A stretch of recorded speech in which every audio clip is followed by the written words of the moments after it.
Bueno, esta revista se encuentra hoy con la visita de Carmen Rovira Bernal, una lideresa social del municipio de Ciénaga Magdalena, que nos va a contar un poco de su historia.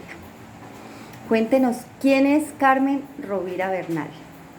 Bueno, Carmen Rovira es una mujer de 36 años, con 3 hermosos hijos, defensora de derechos humanos desde el 2012, representante legal de una fundación que trabaja por los derechos humanos desde los colectivos, que cree en que las unidades productivas y el emprendimiento es la base para poder reemplazar la pobreza por mejor calidad de vida, y que le apunta al mejoramiento de la educación en la costa Caribe, Sierra Nevada, Ciénaga Magdalena y zona bananera. ¿Por qué derechos humanos, Carmen? Por, La pregunta es porque es un tema muy álgido en todo Colombia.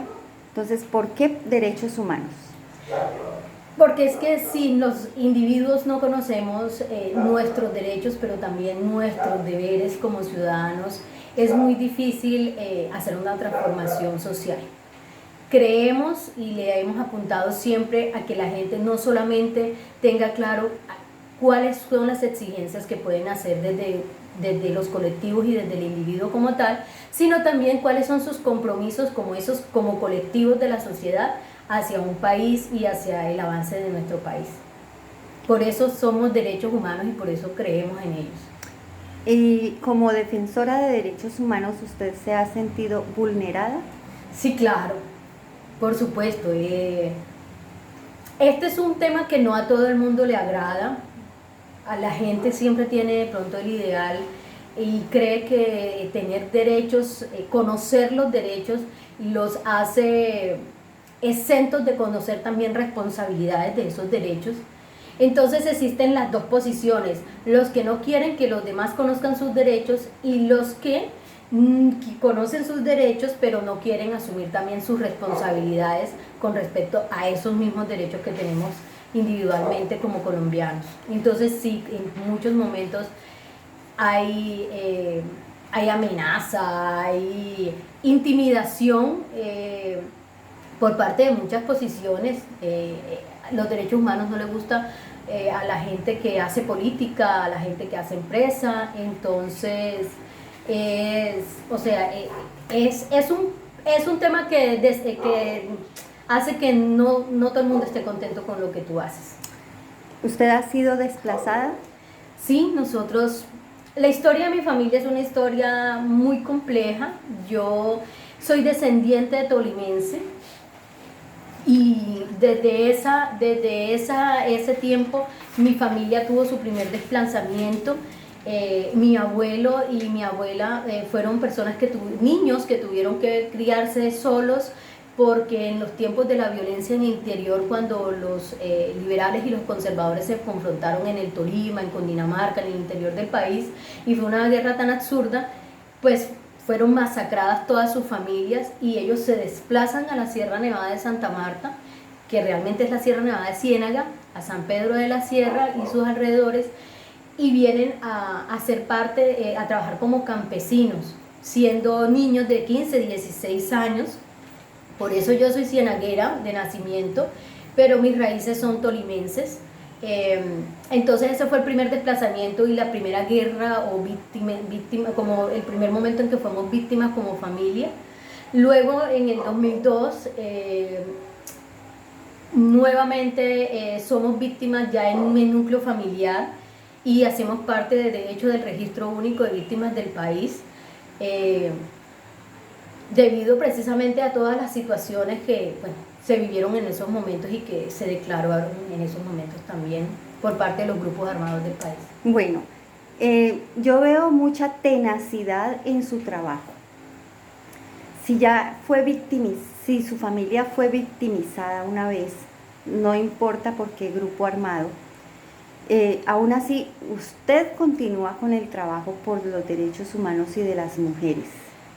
Lo que pasa es que cuando tú has conocido la guerra y tú has conocido lo que pasa después de la guerra, después del conflicto, cuando tú eres víctima de las confrontaciones por posiciones políticas, por posiciones armadas, de grupos armados, tú entiendes que hacer visible toda esa problemática no solo es importante, es fundamental.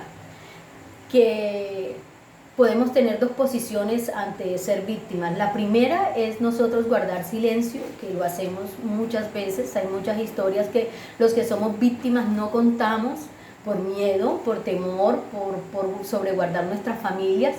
Pero también existe la posición, que es la que yo tengo, que es de poder ayudar a que personas que fueron víctimas como yo y que su voz fueron apagadas porque fueron asesinadas, porque fueron intimidadas, pues nosotros podamos ser esa voz de esas personas que no son capaces de salir o que no se sienten fuertes para salir y decir yo soy víctima, víctima de un grupo, víctima de un conflicto, y yo quiero hacer algo para que los demás entiendan que esto no está bien. Ser víctima no está bien, ser victimizado y hacer parte de un conflicto al que tú no decidiste hacer parte no está bien. Yo he sido testigo del proceso que se está iniciando en el corregimiento de Guamachito. En Guamachito, ¿qué va a pasar ahora con la intervención de ustedes como defensoras de derechos humanos? ¿Qué pasa con esos colectivos? ¿Usted cómo ve el trabajo allá? Veo una población con muchas ganas de empoderarse, de salir adelante. Veo una población también con poca fe en las instituciones, precisamente por todos los procesos que ellos han, o todas las puertas que han tocado en las instituciones y que a la final nunca realmente, se han vuelto promesas de momentos, de campañas y que nunca han podido dar resultados. Pero en cambio veo del otro lado eso, una población con muchas ganas de empoderarse, con muchas necesidades, pero que no se quedaron en que tenemos necesidades, sino que como comunidad quieren hacer algo para cambiar su entorno y su realidad. Una de las realidades que sabemos que vamos a poder, que estamos trabajando, es el agua. Tenemos el compromiso con la población desde Funicupaz y desde todas las organizaciones que están apoyando este proceso, que es llevar el agua, que la gente que tiene 60, 70 años, 80 años de vivir en esa población vea por primera vez llegar agua a su casa. Porque además es de anotar que Guamachito tiene un río. Entonces la ironía es que tiene un brazo del río, que es un brazo del río de la sierra, hermoso además, pero tiene que caminar no sé cuántos kilómetros todos los días su población para poder traer agua de ese río a sus casas. Entonces es como, tienen la riqueza, tienen el recurso, pero lo que no ha existido es la intención de las instituciones y la voluntad de hacer ese sueño realidad, que no es difícil de hacerlo, porque además ellos como comunidad tienen adelantado un trabajo dentro de su humildad de conocimientos, han hecho un trabajo magnífico, y nosotros lo que vamos a hacer es llegar a reforzar ese tema y a ayudarles a hacer ese sueño realidad. Es muy hermoso ese trabajo.